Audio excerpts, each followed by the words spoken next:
Нийслэлийн Сүхбаатар Чингэлтэй дүүргүүдийн нутаг дэвсгэрт хамаарах Цуслангийн 26 амны хаягийн зураг төслийг батлан гаргаж төлөвлөлт хаягжилтын суурь мэдээллийг гаргасан байна. Ингэснээр Цуслангийн газруудад газар өмчлөлийн ажлыг зохион байгуулахдаа шинжилсэн хаягийн бүртгэл хийх боломжтой болжээ.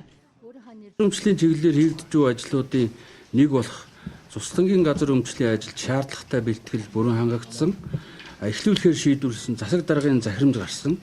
Түүний дагуу нийслэлийн өмчийн харилцааны газрын дэргэд бол ажлын хэсэг гарч ажилласан. За нийслэлийн 16 оны газар зохион байгуулалтын төлөвлөгөөнд Улаанбаатар хотын Цуслангийн бүсэд хэсэгчлсэн ерөнхий төлөвлөлтийн дагуу гэр бүлийн хэрэгцээний зориултаар газар өмчлүүлэх ажлыг эхлүүлэх, мөн засаг даргын нийслэлийн эдийн засаг нийгмийг 16 онд хөгжүүлэх зорилтын томоохон ажлын нэг нь энэ Цуслангийн иргэдэд газрыг өмчлүүлэх ажил орж байгаамаа.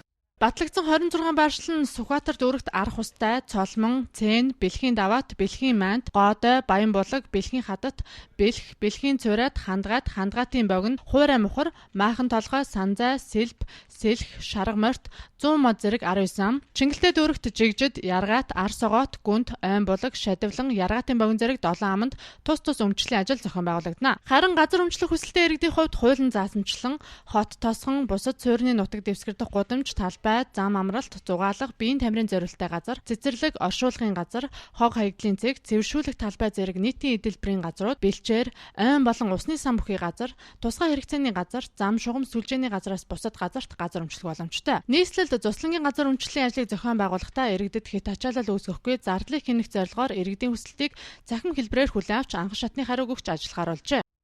Өмчийн харилцаанаас үзүүлдэг бүх газартай холбоотой үйлчлэгийг бүхлээр нь цахимаар үзүүлэх боломж бүхий юулаас гэдэг юм системийг бол бэлэн болгосон байна. Тэгэхээр одоо юулаас системийн бол хамгийн анхны үйлчлэгээ буюу Цуслангийн газрын өмчлөлийг Цуслангийн газрыг өмчлөх одоо ийм үйлчлэгийг бол хамгийн түрүүнд нээж байна. Харин цаашид сонгон хайрхан Баянзүрх дүүргүүддэх Цуслангийн газруудын хэсэгчилсэн ерөнхий төлөвлөгөөг баталсны дараа эдгээр газруудад газар өмчлийн ажил үргэлжлэн явагдана.